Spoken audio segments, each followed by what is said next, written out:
There goes. And we're live on Instagram. Okay, we're also live on Facebook now. So, get comfortable, get settled in. You ready? Okay. Okay. I think we're ready. All right. So, today we're live both on Facebook and on Instagram. If you're on Instagram watching us, we can't see your comments yet. We're going to work on that. But join us on Facebook where we can see your comments. So welcome to the DNC Marketing Topic Tackle Tuesday. Today we're going to be talking about the top 3 branding myths, and the last one really drives us nuts. So let's get into it.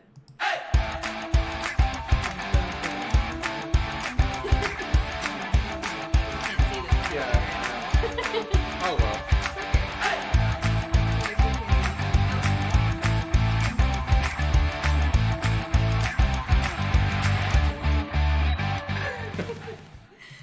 Okay. Now, wait. Welcome back on For Facebook. those of you that are on Instagram and watching that and wondering what the hell just happened, if you were on our Facebook page, you would have seen this really awesome intro, and now we just look like idiots. But we didn't think about it. Yeah, but that's okay.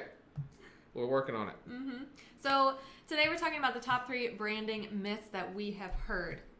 And we want you to drop a comment and let us know if you can see us and if you can hear us. We want to make sure on Facebook we can see everybody's comments. On Instagram, if you're dropping them, we will get back to them later on. But right now, we're going to get into it. So first thing is to be you. This is the first branding myth we've heard. And we've heard a lot of coaches tell people, just be yourself and people will flock to you. And the reality of that is you are many different types of personalities depending on how you feel. Right? For the DNC Marketing Personality Sales System, we've categorized them into 4 psychographic packages. And that's the lion, the golden retriever, the otter, and the beaver. We are actually a makeup of all 4 of these. But depending on your experiences throughout the day, throughout the year, your life circumstances, you're going to be exhibiting a different one most dominantly. And that comes off in your copy, in your content, in your video marketing, in everything that you put out. So something I want to make sure I mention is that whenever you are speaking about that kind of stuff, I think it's a little confusing because people say, okay, well then if things change, if we are all a bit of all 4 and things change, then what is the point of the system itself? And the answer to that is that the point of the system, thank you. Okay. The answer to that is that the point of the system is that you always go back to a default, right? It's sort of like being really excited about a brand new car, right? Like initially you're super excited about it, you're pumped, you're telling everybody about it, you're taking pictures and all that stuff. But then over the course of a couple days, you end up going back, and eventually it's just, this is my car, right? And then you see the newer model, and a year from now you see the new model, and you're like, ooh, that one's pretty. Oh man, I really wish I got that one. So like it's still, so that you have a sort of a base default as far as what you're through, whether it's a nurture versus nature argument, whatever, you have a base default as far as like how your personality type is. And so do your customers, because your customers are regular people as well, right? So that's kind of what we're getting at in regards to the actual personality sales system itself. It's not just that, things change. It's that you need to have a baseline as far as tonality, as far as how to talk to your customers. You need to figure out how to do that and who those people are. Yeah. And once you understand not only your personality type, but the most common type of your customers, that's when you can kind of put that hat on, that lion hat, that beaver hat. And every time you go to write your copy, create content, go live on a video, you know how high your enthusiasm level needs to be. You know what kind of topics you need to cover. You know how in depth to cover it. You know all these different things that are going to attract that particular customer. Right, and then if you don't, that ends up leading to really just like brand confusion, confusion on who you're talking to, who your people are. And basically, if you're trying to talk to everyone, especially if you're talking like you're changing up your posts, your organic posts, your ads, and things like that all the time to try to suit different ones, and you don't actually look at the data and figure out who your people are. Thus why we have our 5-week test and our Building a Better Brand Masterclass. But if you don't actually have that data or look at that data and you're just willy-nilly, putting stuff out there, excuse me, that's problematic for a couple different reasons. The primary reason, though, being that it makes it to where your followers are confused by your content, right? They don't understand. Some days it's motivational, some days it's product based and it's sales and things like that. Some days you're showing pictures of your family. Some day, like, it just makes it to where I don't really care about following you because I'm not getting what I'm seeking out of that, particularly, right? And there's always going to be an ebb and flow when it comes to followers. You know, when you first find somebody, you're consuming all the content that you possibly can. But again, whenever you go with maybe 6 months in or a year in, or depending on the life cycle of your customer, it could be as soon as 2 weeks in, they kind of don't care about seeing your posts, right? So that's the biggest reason why you want to make sure that your stuff makes sense to them, because you have a limited time, right? So if you're an e-commerce business and you're selling jewelry, for example, or t-shirts, it doesn't really matter what the hell you're selling. You have, let's just say, 2 weeks to engage with that customer, follow up with that customer, essentially retarget them in organic posts and ads and things like that. And in that 2 week window, if you are putting out messages that don't make any sense towards your business, that doesn't engage with how your customers are trying to interact with you, you're essentially cutting your sales numbers, your profit margin in half or more. Because they're trying to give you their money and you're basically refusing it because you're not talking to them in a way that they want to be spoken to. Yeah. Does that make sense? Yeah, and I think you showed me a comic once, and it just showed exactly what we were talking about, of like a vendor selling ice cream cones, and the customer walks up and says, I want that ice cream cone, and the vendor just continually telling them all about or maybe you just told me about this anecdote. It was an ad I wanted to run. Okay. Oh, that's right. Yeah. And the vendor's just continually talking to them about, the benefits of this ice cream. It's handmade. It's all of these wonderful things about it, while the customer's standing there with the cone and the ice cream is melting all over their hand. Right. And finally, the vendor's like, okay, so you want to pay for it now, right? And there's no ice cream left. And so, the customer just, you don't want a pile of nothing with just an empty cone. Right. And so that's basically, the point of that is basically like, you're overselling at that point. Yeah. You're talking to the wrong customer in the wrong way. Exactly. And so a quick example might be like the difference between a lion and a golden retriever, which we've seen often. And, entrepreneurs tend to have a more dominant lion side, especially in business, especially as they grow. And that's very short, frank, to the point. I'm here to make decisions and move on and make profit. Yeah. But a golden retriever customer wants an emotional roller coaster. They want a story. They want to get to know you. They want to feel like your friend, that you care about them. So if you're not, telling them those stories, if you're not taking them through that roller coaster, if you're just at them like, here's the facts, do you want to buy it, yes or no, you're going to offend a golden retriever. Right. So that's the difference between there. And if you switch between those different personality types on the daily basis, regardless of in what context, copy content, video calls, in-person sales, you're going to lose out on your customer, and you're going to be really confused about who latches onto your brand and who's not interested, because you don't realize you're switching personality types either. Exactly. Yeah. Right. So that was you. You want to move on? Sure. Okay. Second one is be humble. This one we've heard a lot too, is tell people less of a advice like your brand needs to be humble, and more of like a mindset that most people have when they start business. And they feel like I'm too uncomfortable to brag about what I have, or I don't deserve to brag, or I've been raised to feel like that's a bad thing to tell people how great I am. But in business, you need to tell people, because they're not going to know how great you are. They're not going to know where you've been featured, how many customers you've served, how happy those customers are, unless you tell them. Exactly. Essentially, the question just comes into, how do you expect people to invest in you or in your brand if you aren't able to sell yourself? If you don't believe in yourself, how do you expect them to believe in you and what you're in your community and what you're doing? It's about getting that idea, that concept in your brain that you deserve to be acknowledged. You deserve your products to be in the forefront on press releases, in celebrities' hands, whatever the case. You work hard. You should put that out there. Now, once again, I think if we really broke it down, it all comes back down to more of a personality thing, right? Because there are certain demographics and keys where that comes off very fun. Now, keep in mind, obviously, there's a difference between cocky and confident. But I'm just going to use like the UFC as an example. There are some fighters and some that are stars in their own right that talk a lot of crap, right? And they say how amazing they are, and they're the king and blah blah blah, or the queen. And the thing with that is that is good for a certain personality type, and that's why they have certain fans. They'll have people that love that kind of talk, right? But then you have other people that find that disingenuous. They find that annoying, irritating. They don't want really anything to do with it.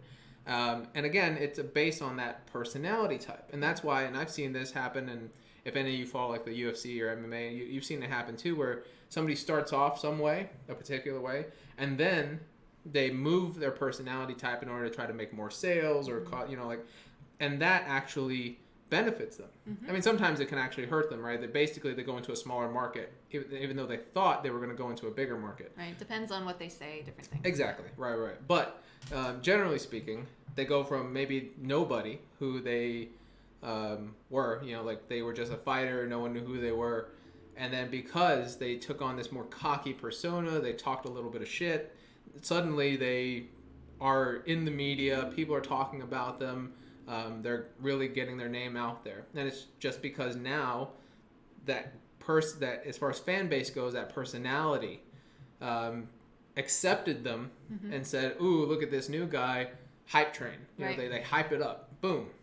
So, Yep. there you go. And yeah, they're likely to get more promoters that way because the UFC, the company, understands what the target customer base is. So that's the point with that is, do you understand who your customers are? Do you understand their personalities, their psychographics, those little pain points that are going to get them to respond and engage with you and see your product as something that can solve their problem? You need to make sure you're framing your personality and in a way that's going to attract them. Now, that doesn't mean that your personality disappears and that you need to be, unauthentic. What it means is, one, you understand your personality as a lion. Okay, now you know your voice in the copy and the content that you need to write. But two, if you understand that your customers are golden retrievers, you know you need to now reframe and expand a little bit and put some more emotion in than maybe you're used to doing. Right. So you've got two understandings where people really fall short no matter what kind of courses they take, how long they've been in marketing, in business, what they've done with their lives. These are two things that people miss constantly. Yep. At every step of entrepreneurship. What's my voice? How am I supposed to sound? And who are my people? Yeah. And this system really helps with that. The third thing drives us absolutely mad. Okay, so the next thing is basically a customer avatar, right? I'm sure many of you have heard this concept before. It's very pervasive in the online atmosphere. Now, where I'm from, an actual sales organization, coming from being a sales manager, selling millions of dollars worth of inventory myself and my team selling 10 times that, when it was very weird to me when I first came in here, hearing this idea of a customer avatar. Because in my mind, I was like, well, I don't have a customer avatar, right? Like I when somebody comes into the store, I sell to them, or my people that I've trained sell to them. They have to become chameleons in some way. They have to manipulate their personality to sell to that individual customer, right? Whether that means they have to be more direct, they have to be a little more lovey-dovey, they have to give a lot more analytical detail and do a whole slew of features and benefits and how thick this is and how strong the steel is here and this and that, like whatever the case is, that I'm like, okay, that makes sense to me. So why would I even worry about an avatar? Then I realized what it was. An avatar was supposed to be an online representation of that customer, right? Because you don't get to see 10, 15, 20 people a day and really push that that sales technique and learn kind of the hard way. It was essentially that it was somebody that was supposed to mirror that. Yeah. Here's another, because I really like MMA, another great example is essentially it's the difference between actually getting into the cage or getting into a boxing ring and fighting and just having somebody that you like lightly spar with. Yeah. Like that's kind of the difference here. Like what I was doing was basically full on fighting. Like you learn right then and there what works and what doesn't work because you're getting rejected face to face or you're getting accepted face to face right then. On the other hand, you have the slightly sparring or maybe even just hitting a punching bag, which is the idea of the avatar, and it's like you're getting something out of it, but you're not. The more you think like this is the key, the worse it's going to end up being, because you're just putting a lot of pressure and hope into a punching bag, thinking that you're going to end up getting into a fight and it's going to be exactly like that. Right, you're working off of a theory versus the real thing. Yeah, it's like that famous, I think it's a Bruce Lee quote where he says, the punching bag doesn't hit back. Yeah, exactly. Or something like that, Yeah, and the problem with that is that over time online, people with great intentions have kind of perverted the way this is supposed to work. And we see a lot of people coming through with these crazy detailed, paragraphs and pages of who their avatar is. But all of that information is just made up. Like, it's just made up by them. It may be, in the best case scenario, it's based on somebody they actually know. But again, is that somebody, your best friend, your sister, yourself? Is that somebody who's going to buy from you? Right. That's the problem there. And worst case scenario, like, they just jumbled a whole bunch of ideas together to answer questions that filled out this, fictional person. Yeah, and that's something we've seen a lot with coaches, is they give you, pages and pages and pages of things that you're supposed to fill out, right? Like, is your person a man or a woman? Some of that is useful, man or woman, right? How old are they? Maybe income levels. But then they're like, do they attend, I don't know, do they go to soup kitchens, or have they ever been cheated on, or when's the last time they went to a movie?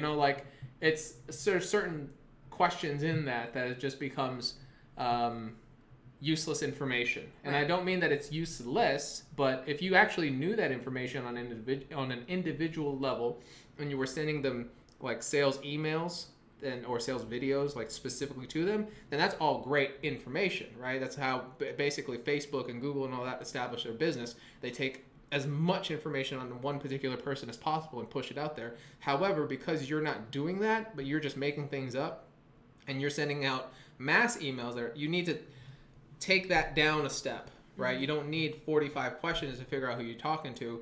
You need to figure out a generality, and then using our PDA method, which is the personalities, demographics, and then establishing a true avatar based on those, you can talk to more people and kind of get on your soapbox and sell to a larger crowd and actually sell, as opposed to just trying your best to sell to one particular person. Because that's always been my problem with it, is if all these questions, and again, we have seen some coaches give people like pages and pages and pages of questions to answer. And these people have paid these coaches thousands of dollars for branding help. And that's their big thing, right? Their big takeaway is like, okay, now you have this entire, profile of information. So now run with it. Okay. So my problem with it is that with all that information, if you had to stick to this, if you had to actually base your sales emails off of all this information that you've basically just fabricated, the parameters would be so narrow that you really wouldn't be talking to anybody, right? You'd be talking to just a very few amount of people. In which case, find them. Right. In which case, then you aren't making enough sales. And then if you forego that and you say, you know what, forget it, I'm going to take away a lot of these answers and questions, I'm going to make my stuff more general, then what was the purpose of doing it in the first place, right? You just wasted your time and your money. Right. Excuse me. And if you look at the example, like, unless you're a realtor, one of the questions we've seen is like, what kind of house would your avatar live in? Well, what's more important, is knowing what kind of house they live in, or knowing the pain points that they're currently going through as an individual? Knowing the kind of copy that they respond to, highly enthusiastic or roller coaster ride or straight to the point. If you focus in on those things, the pain points, the struggles, the personality type, you can now reach a huge audience that is actually interested in what you have to say. Right. That gets you, that responds very, very well, versus people who are very, very interested in buying this colonial, in Southern California with the pool in the background, like detailed information. Right. Again, unless you're a realtor and that house actually exists and you're trying to sell it, that doesn't make sense.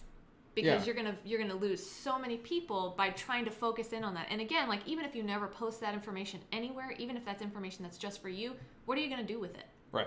It just doesn't make sense to me to have to put all of that together to create this one person who may or may not exist. And again, are they going to buy from you? Well, and again, this is why we were talking about specifically about PDA, right? Mm-hmm. We established this is not meant to be DPA or APD or whatever. Like it's a system. It's a system, and we didn't do it just to be cutesy. That's just how it kind of turned out. Like personalities. If you establish the tonality first, you can understand how to speak to somebody. Then you have demographics. Okay, great. Because I use this example, I believe, in our masterclass, which you can always, click on the link and join. But my point being, tonality. You now know how to sell your purses, right? You're talking. You're. Let's say you want to be a little bit more aggressive, and you're like, hey, listen, this is the best purse you're gonna ever find. Or this is, let's say you're a reseller and you're selling out Gucci or Chanel or something, right? And you're saying like, and I'm telling you what, I'm going to give you 15% off. You buy it today, right now, blah, blah, blah. Okay. So now you've established your tonality. That's how you want to sell to that customer. Cool. The problem being, so there's personality. Now you go into demographics. Now you need to figure out, okay, so now that I've done personality, let me hit demographics and know who I'm talking to from a more generalized standpoint as far as like who the person is, right? Because that message and your conversion rate is going to be very, very different if you're talking from a man to a woman. Right. Right? Obviously. Exactly. Yeah. So like just that alone is going to be big. Now you're looking at income. Like, okay, even with 15% off of this Gucci handbag, some are going to take advantage of that because of income. They have a certain level where they can have a budget set aside to do whatever they want to do and spend that disposable income. Then you have others where the income is so much less that even with 15% off, even with 50% off, it's still out of reach. Mm-hmm. So you don't want to talk to them either if your goal is to sell that, as a reseller, to sell that Gucci handbag. Yeah. That make sense? Yeah. So like that's kind of what we're getting at as far as the method goes. And then by the time you break down both of those, you already have a constructed avatar of sorts. Mm-hmm. And then from there, it's just a little bit of fine tuning and refinement in order for your emails to hit those pain points for that particular customer type. Right. There you go. Yeah. So if you have questions about any of this, again, we dig super deep into how we use this and how we actually construct the copy. We give you formulas and checklists in the Building a Better Brand Masterclass. Yeah. The link for that is on our Facebook description for those watching on Instagram.